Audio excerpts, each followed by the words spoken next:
Completion, consolidation, and continuation. That's the theme of the 2021 budget, with some introduction of additional taxes, some rebates, and indeed some other activities that's supposed to stimulate growth. We're back in the studios with Winston Amwa, as a colleague of mine, and then of course Michael Boateng. Michael Boateng works with KPMG as a tax officer. Gentlemen, for me, a few things stood out, and 30% rebate in taxes for the hotel industry for second, third, and fourth quarters was significant because of the impact that this COVID had on that sector. Then also 171 million Ghana cedis was also going into the education of some university for public universities, which was something that the minority had been pushing for. So of course, you can say that it's a listening government. 5.5 billion that is actually supposed to be going into asset management companies that will be liquidated. Also, that has had impact on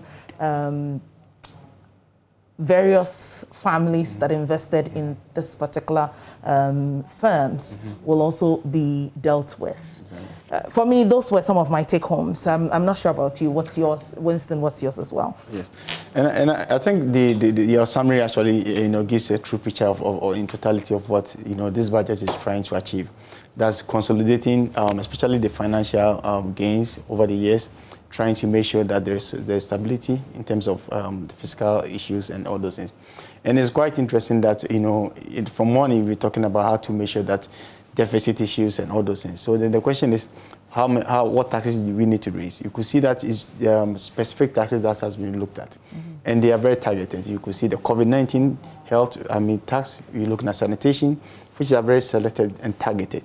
Then you look, so it means that these monies are going just directed to these areas to address these areas. And it's interesting because these are the areas, if you look at the 2020 budget statement, if you look at what we had, you could see that these are the issues that actually triggered these deficits. Then all these things are likely to address that. Then we also have the banking sector cleanup, which is 5% of the profit before tax of banks. What that means is that this is supposed to actually finance the financial service and the cleanup. This is really targeting specific areas that actually cause the expenditures that we didn't expect. And I think that's the interesting thing. Then back to the question that you raised, that you're talking about, just pushing the economy back to life. You're looking at the incentives that they are giving, rebates, So you could see that one of the key industries which was hit with this pandemic was those in the hotel industries. Now there are some rebates there, which I think they are going to take advantage. Basically what this means is that the 30% that is being talked about, let's assume that you have a tax liability, and you can only enjoy this when you are filing taxes, on a quarterly by quarterly basis. So each quarter that has been talked about, whether it's the second, third, or fourth quarter, when you have those tax liabilities, you take the 30%, and I know the details will come later. So if you don't file your taxes, you're not going to get those benefits. And that adds to the compliance that the former Deputy Minister of Finance was saying, that compliance was going to be one of the key things that the budget will concentrate on. Okay. Exactly. So I think that's in summary. I know we definitely go into details as the conversation goes. Yeah. Okay. Estonia.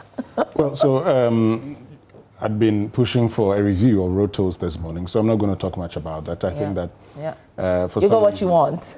Well, I've been talking about that the whole of last week and this week. It's important that sometimes, even as we seek to develop and even as we go through a pandemic, we must acknowledge the fact that we need to generate revenue, and if we consistently rely on debt, we'll be leading our economy into unsustainable limits. Now, today, we have debt to GDP ratio of 76%, 291 billion at the end of December 2020.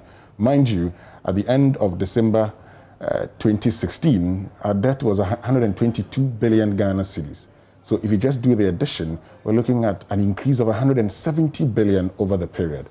And we certainly would not want to have it going up. What that means is that we need to look within.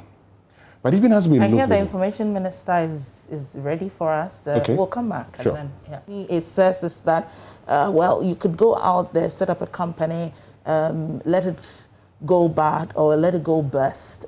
Government will come and save you because politics will sort of bring some money out there. I'm a bit worried that we're going on this tangent. I know that, yes, there are some cases in court, but are they enough to generate these monies back? Because they've got to come back. Yes, the banking sector is going to be charged 5%, but that I have said already that it may come back to all of us who actually save in the banks. Well, I mean, and these are very good concerns, legitimate concerns that we need to have. But I think if you look at even recently, you could hear that one of the receivers are actually going out to auction properties of some of the directors and some of the banks, you know, who were involved in some of these things. So these are some of the things that, you know, out there. But then it goes back to the point. I know Winston raised a question. Sometimes there is an issue of the effectiveness of maybe a stimulus. Yes. You know, if you look at the underlying this thing, that why would somebody, if you go and invest somewhere and then it doesn't go well, you can decide that, okay, I'm not going to look at it. Yes, it's your own issue. But then at the end of the day, it has a multiplier, an effect on the economy. So all these people whose deposits that vanish, if they are reimbursed or they are being paid in one way or the other form, that means that in one way or the other, you could see that the economy is stabilized. Now let me give you an example. If you look at what happened in the US, when you had the financial crisis, the US government went in, decided to either buy shares or even sometimes pay.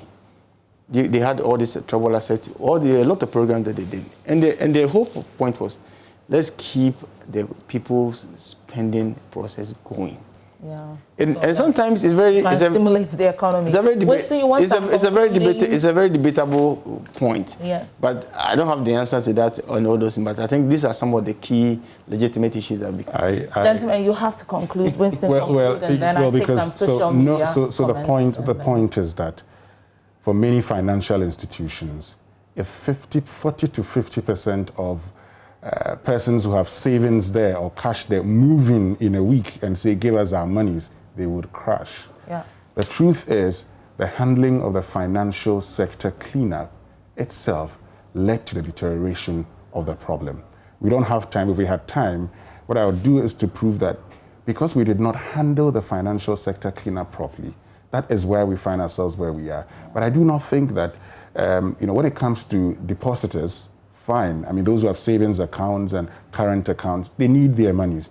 But those who have gone into the fund management firms, who are taking risk, and those who have become shareholders of entities as a result, I am sorry, but you knew you were taking a risk. Yeah. And when it happens like that, what you do is to resolve your issues at the courts. Thank you very much, gentlemen. Michael, from 9 o'clock till now, you've done well. Thank you. And Winston, we'll see you at the back end of things. I'm sure you'll have a lot to discuss on the Super Morning Show tomorrow morning. Yes. Monday, we have a lot to talk about. Yes, a lot will be spoken about. Let's quickly take our social media comments, and then we'll take a break and definitely come back. On JoyNews, they said the caretaker finance minister, Osei Kyei-Mensah-Bonsu, who disclosed during the 2021 budget statement Friday, said levies will be used for the procurement of vaccines and establishment of 14 medical waste treatment facilities. So let's hear your comments. We need to rebuild this nation, and particularly the economy, due to the effects of the COVID-19 pandemic. Indeed, government had been very caring and successful in these COVID times. Let's build this nation together. Then Freeman Duke says, we don't need any tax. The amount of money lost to corruption can boost the economy.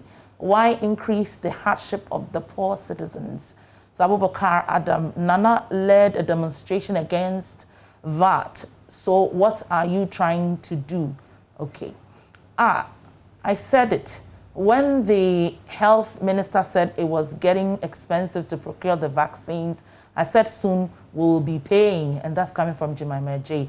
Kobe Sadi says, oh my Ghana, our Ghana, so much jokes. Nana Boafo, you are going to levy us when other countries are giving people bailouts? Okay, so that's it. Let's take a quick break. We'll be back to conclude with a couple of the sound bites that we have taken through these 3 hours, 10 minutes of budget reading.